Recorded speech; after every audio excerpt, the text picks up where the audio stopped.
our tour.1961 എന്ന YouTube ചാനലിലേക്ക് എല്ലാവർക്കും സ്വാഗതം. പ്രയാഗ്രാജ് കണ്ട ശേഷം പിന്നെ ഞങ്ങൾ പോയത് കാശിയിലേക്കാണ്. പ്രയാഗ്രാജിൽ അന്നേ ദിവസം കടുത്ത മൂടൽമഞ്ഞായിരുന്നു.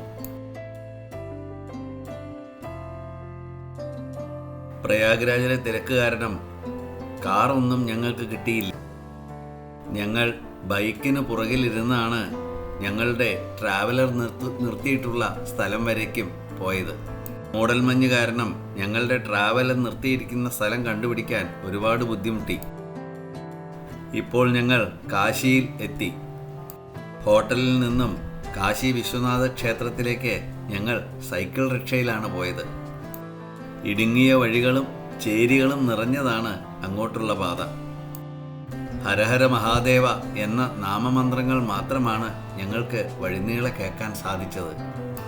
ഞങ്ങളും അതേ മന്ത്രം ഉരുവിട്ടാണ് യാത്ര നടത്തിയത്. ക്ഷേത്രത്തിനടുത്ത് എത്തുന്തോറും തിരക്ക് വർദ്ധിച്ചു വന്നു.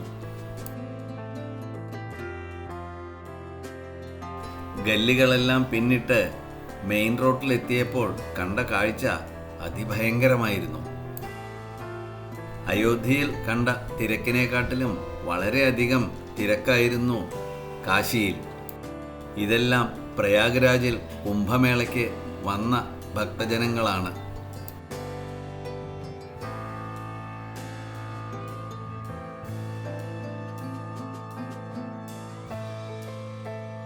കുറച്ചു ദൂരം പിന്നിട്ടപ്പോൾ സൈക്കിൾ റിക്ഷക്കാരൻ യാത്ര അവസാനിപ്പിച്ചു. പിന്നീട് കാൽനടയായി ഞങ്ങളുടെ യാത്ര. എല്ലാം പുരാതനമായ വീടുകൾ, ചെറിയ ചെറിയ വഴികൾ. ഇതെല്ലാം ഷോർട്ട് കട്ടുകളാണ്. ഇപ്പോൾ ഞങ്ങൾ മെയിൻ റോഡിൽ എത്തിച്ചേർന്നു. അവിടെ കണ്ട കാഴ്ച ഞങ്ങളെ അത്ഭുതപ്പെടുത്തി. 2 വരിയായി ഭക്തജനങ്ങൾ നടന്നു നീങ്ങുന്നു. പ്രധാന വഴികളെല്ലാം പോലീസുകാർ ബ്ലോക്ക് ചെയ്തു വച്ചിരിക്കുന്നു. പല വഴികളും ബ്ലോക്ക് ചെയ്ത് വൺ വേ ആക്കിയിരിക്കുന്നു.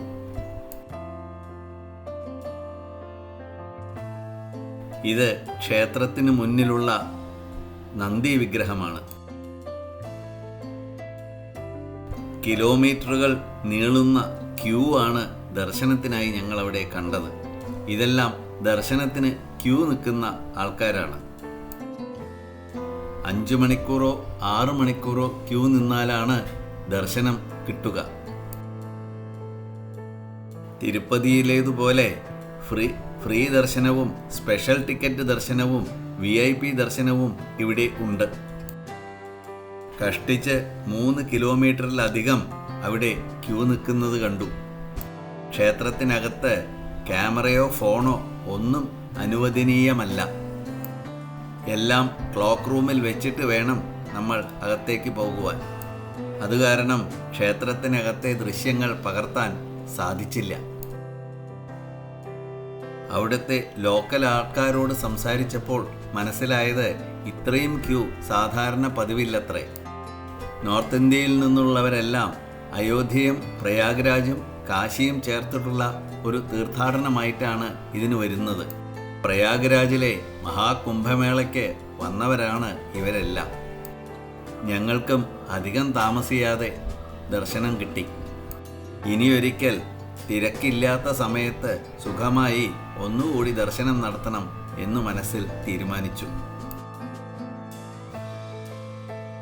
ദർശനം കഴിഞ്ഞ് ഞങ്ങൾ നേരെ പോയത് ഗംഗാതീരത്തേക്കാണ്.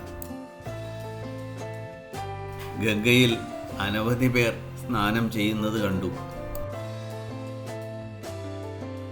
ഇവിടെ സാധാരണ ദിവസങ്ങളിൽ സന്ധ്യയ്ക്ക് ഗംഗ ആരതി നടക്കാറുണ്ട്. ഇതാണ് ഗംഗ ആരതി നടക്കുന്ന സ്ഥലം. തിരക്കു പ്രമാണിച്ച് 10 ദിവസത്തേക്ക് അവർ ഗംഗ ആരതി നിർത്തിവെച്ചിരിക്കുകയായിരുന്നു. ഇതിനടുത്തു തന്നെയാണ് മണികർണികാ ഘട്ടം. സന്ധ്യ കഴിഞ്ഞത് കാരണം കൊണ്ട് ഞങ്ങൾ അങ്ങോട്ട് പോയില്ല. മരിച്ചവരെ ദഹിപ്പിക്കുന്ന സ്ഥലമാണത്. ചിലർ അവിടെ സ്നാനം ചെയ്യുന്നു, ചിലർ കൈകാലുകൾ കഴുകുന്നു.